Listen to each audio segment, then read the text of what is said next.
Hello everyone and welcome back to Backtracking. I remember stumbling across these guys a long time ago. See, my brother used to buy the weekly Kerrang magazine and on the cover of one of them was Converge.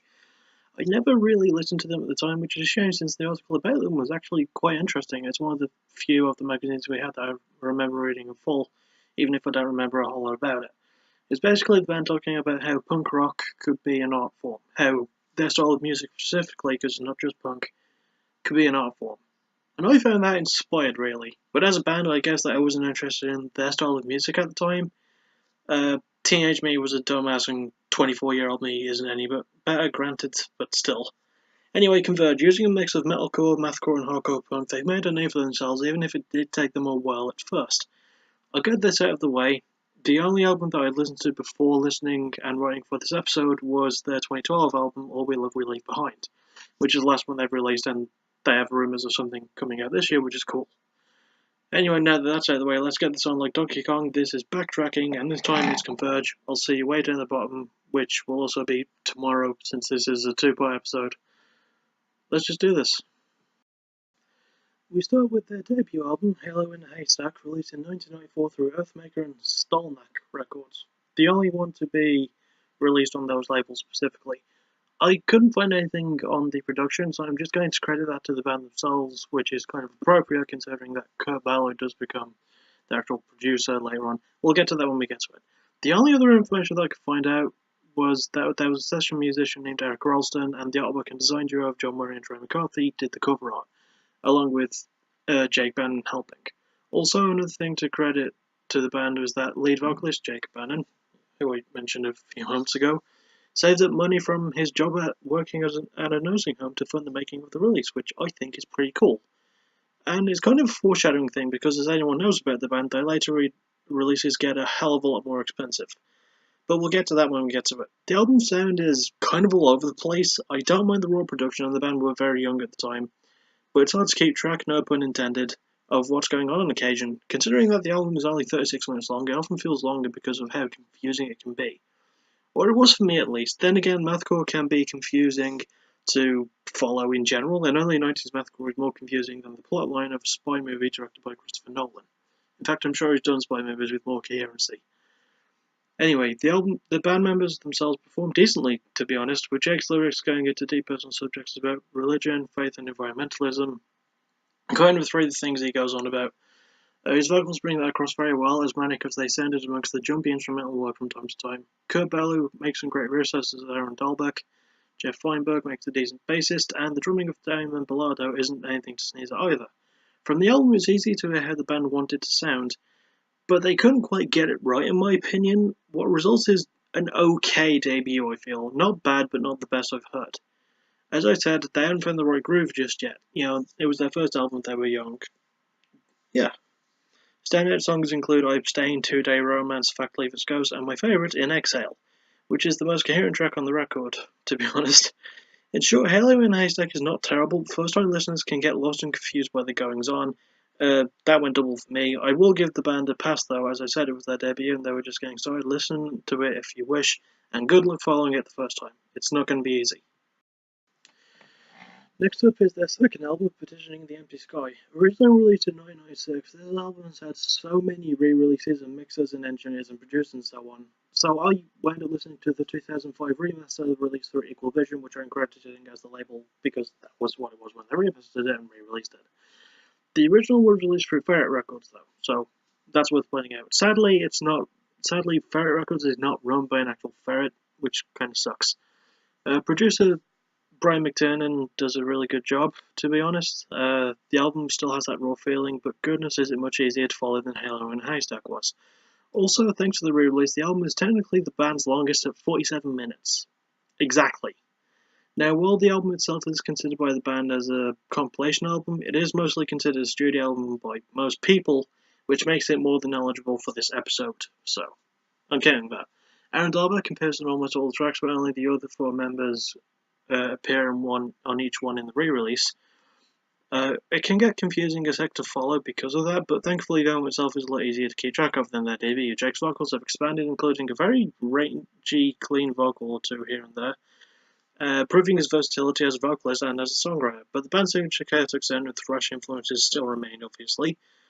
But more importantly, there feels like there's just more punk on it, with some tracks showcasing a lot of epic sounding gang vocals, which really should have been on the band's first album, I think. Kurt continues to be awesome on the guitar, is possibly one of the best guitarists of modern hardcore music, I feel. Aaron, although he doesn't appear on all the tracks, I think those are the tracks he doesn't appear on from the re-release. We'll get to that when we get to it. He shows up with some great riffs on the ones he does show up on. Jeff Bass and Damon's drums sound nothing short of fantastic as always. It's nice that everything just seems to go together so well for the band. There's also this unique addition of two brand new live songs, which are For You and Home Song, both of which are actually pretty good to listen to and more than help justify the album's length. There's not much else that I can say at this stage without repeating myself. The album is a really good step up from Halo in a Haystack, and truly tried to mould the band's sound into what we know it as today. Jake's vocals and lyrics are top notch, as is his album work. The dude truly is nice, in my opinion. Standout songs include Dead, Shingles, Buried But Breathing, Forsaken, and my favourite is Farewell Note to the City.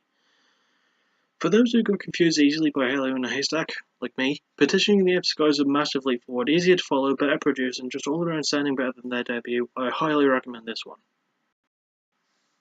Next up is their third album, When Forever Comes Crashing, released in 1998. Released again through Equal Vision, the album is a really solid continuation of the band's sound that they found balance with on Petitioning of the Empty Sky. It was produced by the band themselves as well as Steve Austin. No, not that one. This one is lead singer for a band named Today's the Day. I'm pretty sure that the old Stone Cold was kind of busy pioneering the Attitude Era at the time. It was the late 90s of WWE after all. You get the joke anyway. Moving on, the production is pretty much the same, raw feeling, still sounding surprisingly better than a few other raw albums of the mid to late 90s. The album is also the only one to feature bassist Stephen Brodsky after Jeff Feinberg left after the release of Petitioning the Empty Sky. He does a decent job and provides a surprising amount of groove to some of the songs. There's also a lot of guest musicians providing backup vocals, including Feinberg himself and Trey McCarthy, who did the photography for the band's first album, Halo and Haystack. Also present are Ben Cummings of the band Bane and Jay Randall of the band Agoraphobic Nosebleed. That's just a really, really fucking cool band name. There's more balance to That's hard to say. There's more balance to Bannon's vocals as well, with him doing much more clean singing this one. Rando's manic screaming still very much there. It's still the driving force, and it's still brutal and realistic as heck. I don't think that I've heard as many vocalists scream with as much passion as Jake does, personally. Much with Empty Sky, I listened to the 2005 re-release of Forever Comes Crashing, but the only difference is that there's one extra track titled Bitter and Then Some, which features drummer Ben Collar and bassist Nate Newton. I wonder if we're going to be talking about them again anytime soon. Spoiler alert, yes, we most certainly are. There's not a whole lot else that I can say, really. The album just continues what the band explored in Empty Sky and shows their growth as musicians. Standout songs include Lover's Arson, a different version to the one on the Empty Sky re-release, The High Cost of Playing God, the title track, the surprisingly light 10 cents, and the brutal brilliance that is the lowest common denominator.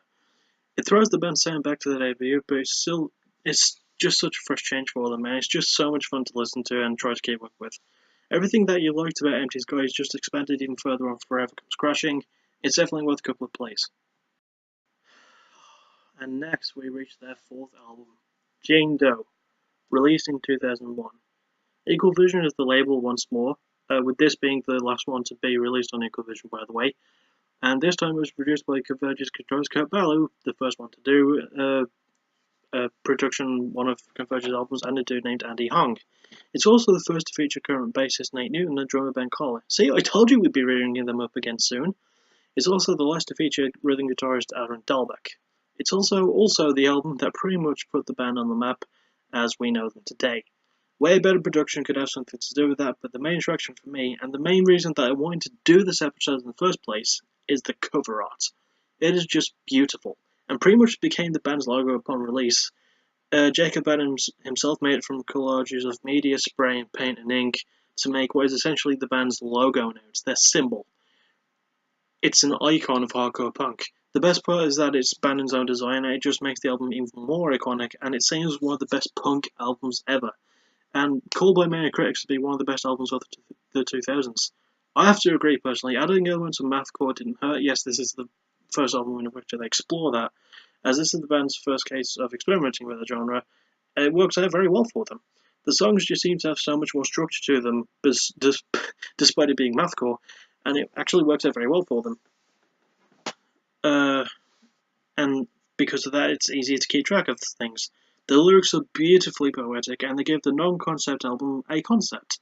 See, around the time of writing for the album, Bandon was going through a really bad relationship and breakup, and his lyrics are written around those experiences and the fallout of what happened.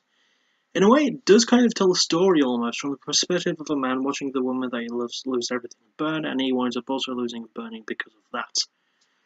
The album was also much more expensive than previous efforts, to the point of the band recording it in 3 separate studios: Q Division, God City, which is the one that Kurt Ballou owns, and for Apache.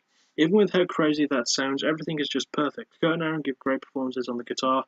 Nate and Ben instantly become welcome new additions, with Nate's bass having a good amount of balance and time to shine on the album. In fact, I think this album specifically has the most bass work on it. That's easy to discern, as well as Ben's spectacular drumming. He makes a great debut behind the kit. And Jacob Ben takes huge leaps forward in his vocal capabilities, his artistic skill, and his hauntingly beautiful lyricism. Standout songs include Fault and Fracture, Home Wrecker, Thor, Heaven in Her Arms, and my favourite is the closing title track. Sure, that track itself is 11 minutes long, but it's just a beautiful cap-off to a damn near perfect album. Listen to Jane Doe now. It deserves all the praise that it gets. It's probably Converge's best album. And so that's it for part 1. Join me tomorrow for part 2. I'll be covering the last 4 albums from You Fail Me all the way up to All We Love We Leave Behind. I'll see you then. Take care. Bye bye.